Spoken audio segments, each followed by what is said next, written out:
Show you a few new things that I'm working on, and we'll put saddles together on both of these before too long, among a few others.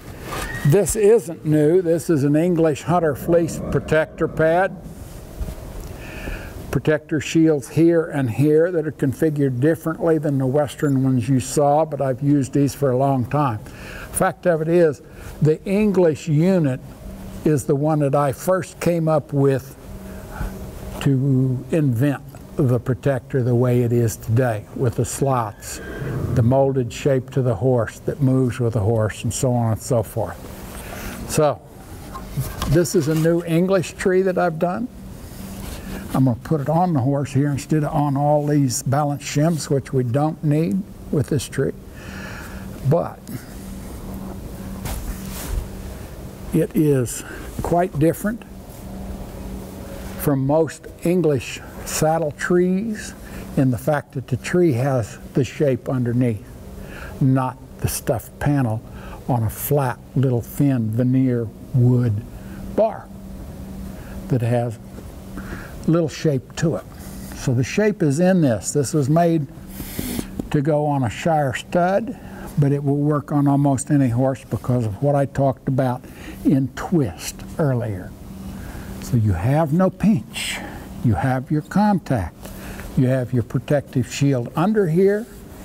You carry your weight in the middle evenly and with the rider's thighs because of the narrow waist in the seat. You don't bite in at all in the rear.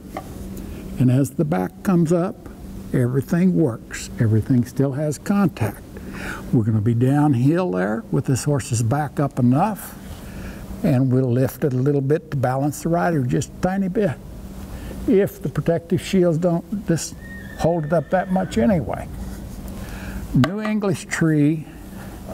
I worked on this after coming back from the Spanish riding school in Vienna. Arthur Cottis, the head instructor, used my saddle there, liked it very much, could find no fault with it, as his master saddler Desmond O'Brien said. But when I came back, I saw Lipizzan stallions. I saw a width of withers that makes this look like a Shetland pony.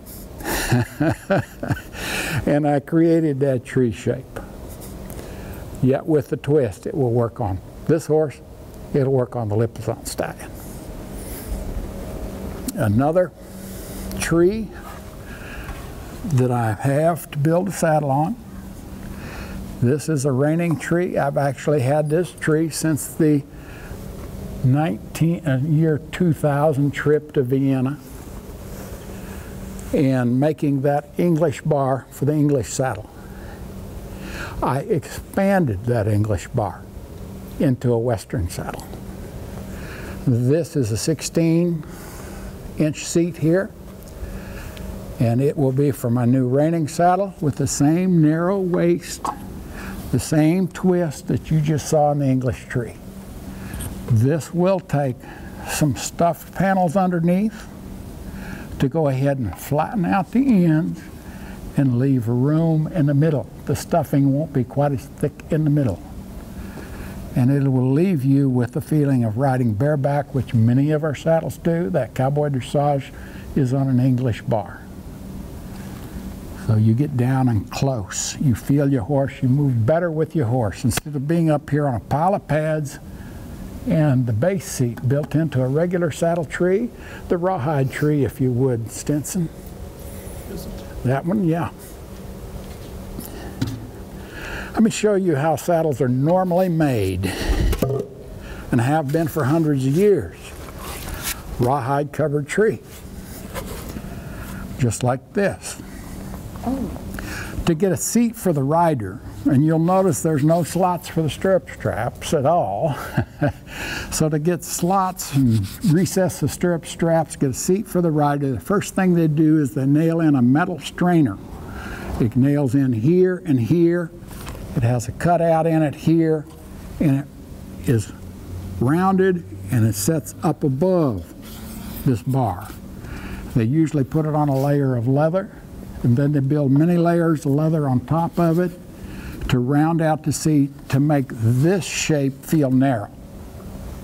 The only way you make this feel narrow for the rider And all saddles basically are built this way, except mine and a few others. The only way you make this feel narrow is to bring the rider up. It makes the fork look low. You think you're really down close to the horse, which you are here. By the time they get the leather under it, it will lift some. And by the time they get the leather on top and the metal strainer, the rider ends up way up here. So your propensity to do this with a rider way up there is much greater. And that gives you the rubbing, and that gives you, with every stride of the downward action of the saddle in front with every stride, and the tightness here gives you the white hair. It's rubbing as well as pressure that causes white hair. It's fluid under the skin that causes white hair. So that little primer on regular saddling, the new things from Lynn Brown's Innovations. Thank you very much for all your time, everyone here, and your horses. Thank you.